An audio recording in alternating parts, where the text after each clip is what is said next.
What's going on, guys? Jeff Weibel here. Welcome back to the channel, and I'm here with Michael Richter of Double E Properties, and he is the new build specialist. And since I bought a new build recently, which you guys haven't seen yet, we wanted to chat about it, like some tips and tricks. And if you guys are new to my channel, make sure you guys are hitting the subscribe button and smashing that like button. And let's get on to some tips about new builds, guys. Welcome. Yeah, thank you, Jeff. It's great to be here. Yeah. Thank you. I think some of the audience may have seen you over on Matt McKeever's channel, but like me and you, we own new builds right now, and you know, you have a lot and I have one. So absolutely. You know, my audience probably doesn't know much about this stuff, so like maybe you have some tips of like which builders to go with versus whatever, because you were asking like what my builder was. So obviously that's a very important question for anybody looking to get into new builds. How does the person choose an area and then pick the builder? Is it just off of the model, or do you get to know them? Or? Well, no. For us, it wasn't necessarily based on a specific builder or a certain area. When we started, I mean, we bought. To be honest, because it was in my backyard. Okay. So proximity. Exactly. Safety. Proximity, safety. I just wanted something secure, and I didn't want something that was hands-on. I'd be doing construction.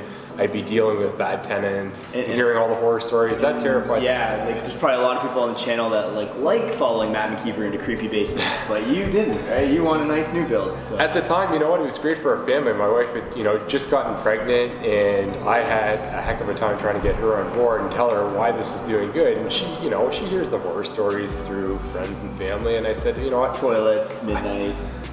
Exactly. I want to do real estate. And at the time, I didn't have a network. I didn't have much of an education in real estate. I was reading books like Rich Dad Poor Dad. I was watching YouTube videos like this to try to figure out how am I going to do this. So I came across new build just because, I mean, that's really all I thought investing was you go to the builder, you buy a property, and then it's finished.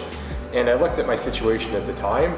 I didn't have a lot of money to invest. I didn't have a lot of time. I was working full time. I was trying to, you know, organize the house and get a family going. I had just gotten married. So we thought, you know what, put some money down, wait a certain period of time while the house gets built, put your deposit down. The house is undervalued because the builder typically has to sell at wholesale value because you're waiting a certain period of time. You can't just move right in. So right away I look at it. If I put down, you know, it was at the time $30,000, I wait, you know, a year, and you know, I'm getting it about $50,000 undervalue at the time. That's instant equity. Where else am I going to make that? So yeah, it's an advantage for you, but it's the builder needs your deposit because they can take it to the bank and then show them that they have so many lots sold, and then they can go do their next projects and fund their. Well, sure, they do that, and typically, so they'll sell it undervalued to typically, I mean, there's a prerequisite with the banks, the construction financiers, where they have to have a certain portion of that site sold. So they do want a certain commitment from homeowners, so they are willing to be more flexible, and sometimes they'll even willing, depending on the builder, they're willing to negotiate with you to a certain degree, especially in today's markets where there's a lot more inventory in the market. You can typically go in there with cash and say, you know what, this is what I'm willing to pay, and you can negotiate upgrades, you can negotiate on lot size, on maybe an extra bathroom. So you have quite a bit of bargaining power. But what I really like about new builds is that, you know, you're attracting a type of tenant and demographic that really appreciates and respects the property. A lot of the tenants we have are previous homeowners. I mean, they're divorced, they're in the country on contract. You know, they're not looking to settle down right away. They just can't, you know, with everything that's going on in the market and regulations, it's hard to qualify for a mortgage. So we have a lot of people who want to come in for 2 to 3 years, rent the property, and, you know, a lot of them are previous homeowners, right? So they know how to respect it. I can relate to them. The rent's higher, so that you attract a higher quality tenant for the most part. Absolutely. You probably do all the same typical screening processes, and you know, I would be looking for like 1 to 2 people with a kid or something, not, because since the rent's high, maybe some people who might reach out to you, it's them, their parents, their uncle, and like they're trying to build a home. To me, those wouldn't be good tenants. What kind of tenants do you look for? Do you look for just like a couple professionals? No, we typically look for, well, we attract typically not families, not so many families, because if I have a family, I want to be investing the most amount of money in my family, and I'm looking to really accelerate. So people with families are typically a little bit younger and they have a future. We tend to attract a lot of single couples where money isn't such a big option and they're not trying to discount. Some people where we're at in the market right now have already sold. One gentleman sold his property and he just offered to pay me a whole year up front. Now that wasn't the motivator for me, that wasn't the one thing I looked at, but that told me that he was serious, he had some money, and that, you know, That's someone who's gonna take care of things. Who has, he's already owned the home before. Yeah. He's been responsible. He has equity built into his And then, property. do you make them handle any of the maintenance, or do you have companies do it? Or since it's such a new build, there's probably nothing to do, right? No, when it's brand new, there's no deferred maintenance. Yeah. So we don't have to calculate for capital expenses like furnaces and Right. roofs and toilets. We keep money for vacancy, Yeah. and we don't keep a lot for maintenance. Do you have grass cutting yet? Like, is there grass to cut? Sorry. When we buy the properties, there's no grass. So it's literally a mud pit. So that is a deterrent Right. for about 50% of the tenants. Because they show up, their shoes are muddy. Their shoes are muddy, so sometimes the properties do lease at the time of closing for less Right. than market value, and you're competing with the whole neighborhood. Identical product, potentially. You are potentially, you could be. I got a question for you. When you're buying it, do you finish the basements or not? No, we don't finish the basement. Never? No. Why not? I would consider finishing the basement as a business plan Yeah. when I'm exiting the property and Right. putting it in MLS. And the reason why I look at that way is because I'm willing to finish the basement when I sell a property if it makes sense. Right. You put $1 in, what's your return on every dollar you're putting in? Right. It's just a formula. If I finish the basement, to be honest, it makes it that much more favorable to say, hey, maybe Uncle Bob or someone's buddy can live in the basement and sublet the I see, basement. yeah. I don't want more wear and tear in the house, and I don't want more people in the house than we need, right? Okay. So it's not going to boost up the rent value anymore. When we Okay. compare the rent values, we'd finished basement, not finished basement, and even if it was only $50, the Right. best possible scenario, it's not worth the time and effort to See, install that. I finished my basement because I'm going to be living in it, and I had it done during the building process because, I sell a lot of real estate, and I go to a lot of people's houses, and their basements are not finished, and every single story was, we plan to do that next year or something like that, and life gets in the way. Obviously, you have a different strategy because you have tenants, but personal, I did it because I wanted to be able to move in and have it ready and be able to use it, and then that is built into the mortgage rather than me coming up that's with a good point. 40K cash 3 years down the road. I don't want to put 40K cash towards a basement for pleasure when I can just build it into the mortgage on day one.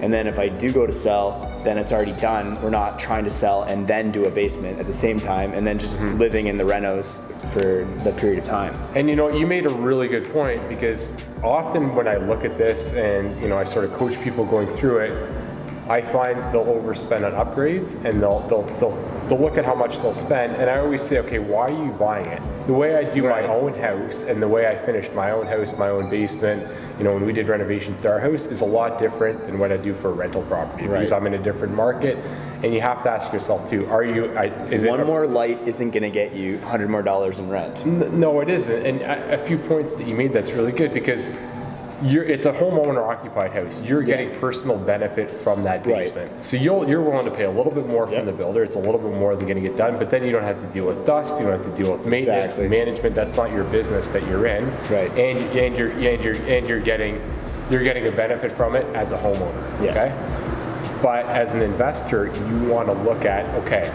how much, what's the bare minimum I need to spend on our property to make a profit, to serve the type of client, the type of tenant that I have, right? So you have to really know your market. It's a lot different than what I do for myself. So then this is interesting. This leads me into, okay, now if I want to sell your property as the agent, because it's time to sell now, and you have a tenant, do you try to eliminate that lease or get them out, or would you put it on the MLS with the tenant? And do you think the buyer pool is out there that would just purchase this property with tenant, or is the buyer pool trying to purchase this property for owner occupied? No, the type of market we're in, and that's part of the exit strategy we use too, and that's one of the big ways we mitigate risk, is that we're buying properties at the bottom of the market, so we're buying entry-level townhomes. The type of buyer who's going to buy our property, the marketing plan we have and the exit strategy is it's going to be an end user. 99% of the time, the people that buy these are going to be end users, the people that buy the resales in our area. So that for us, we're looking at, in the end, we're likely going to get the tenants out. What I'm going to do is I'm going to likely at the time put granite countertops in. I'm going to put laminate flooring in all the upstairs, and I'm going to do upgrades that want to please that type of a market at that time. And I can't have a tenant in there to do that. And the way I list my properties, there's some of the tenants take immaculate care of my property, but I want to have it staged in a way, in a manner that gives people the illusion that it's their home. So if I can have a vacant closing, maybe put a few bits of furniture in there, that's the impression I want to give to yield the most amount of dollars for my property. Love it. That's good. Yeah, so Jeff, when you bought your property, what was it like? Like I had to put down some money as a deposit for the builder. How did it work I for had you? to do 4 $10,000 deposits every month or something like that. Another 10K was due.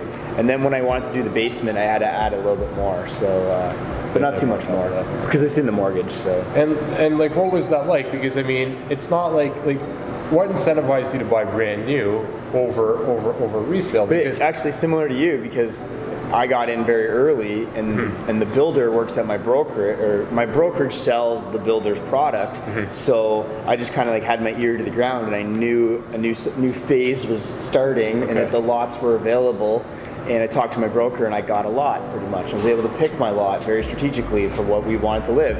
And the rest was my nice wife who did a lot of the designing and all that while I was busy out selling real estate. So she kind of handled all like the countertops and everything like that while I was busy.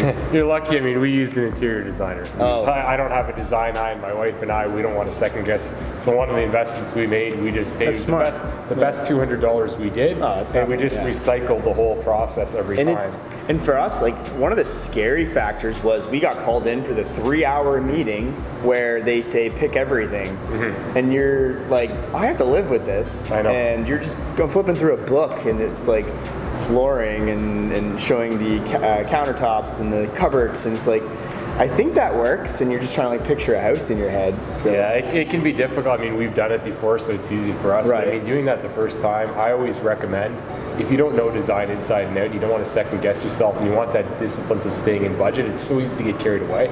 Bring an interior designer saying, this is my budget. For us, we had a very, very stringent budget that we stuck to, and our interior designer was able to show us options that worked, and it wasn't necessarily about upgrades and spending more. It's just a matter of pairing all the colors and surfaces and materials together properly, right? It's interesting. I have an interior designer for my duplex right now, and she's in there, and she's coming up with ideas. And at first, I'm like, no, but I'm like, wait, you're the interior designer. I'll listen to you. And so, yeah, maybe I should have done it for the new build, but my wife did a very good job. I'm very happy, and like, I like I think some of the bonus of it being brand new too is like for my health and everything. It feels nice. It's mine. It's new. It feels like a hotel almost, and it's helping me in business in general. Just like having good night's sleeps, and like I lived in multifamily for over 5 years. So now I live in a single family. So that's good. And that's one of the things to building a team. I mean, we're not.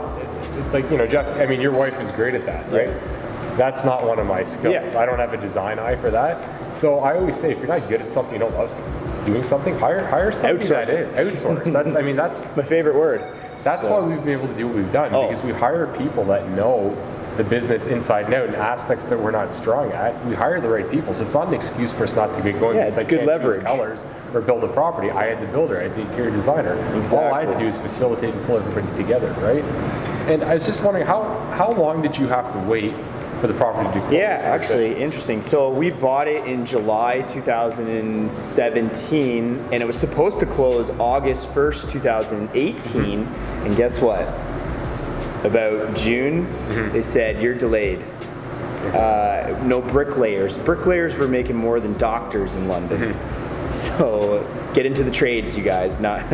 And we were pushed to September.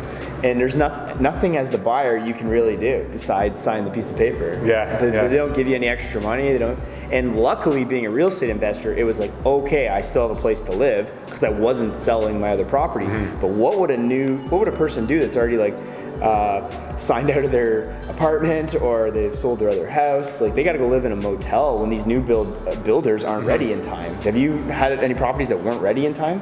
Almost all of them, except for. So be prepared, guys, for it to not be ready. One wasn't delayed; it was on a 6-month closing, so it was almost completed. And I mean, there's so many different reasons why that are outside of your control. And you as the buyer don't know. You're driving by and you're like, are they even doing my roof? Are they even doing anything? And like, no, you don't know. And that's the difference between Jeff and I. I mean, Jeff was buying it, and luckily, I mean, you're an investor. You had a place, you had flexibility. You weren't selling it, okay?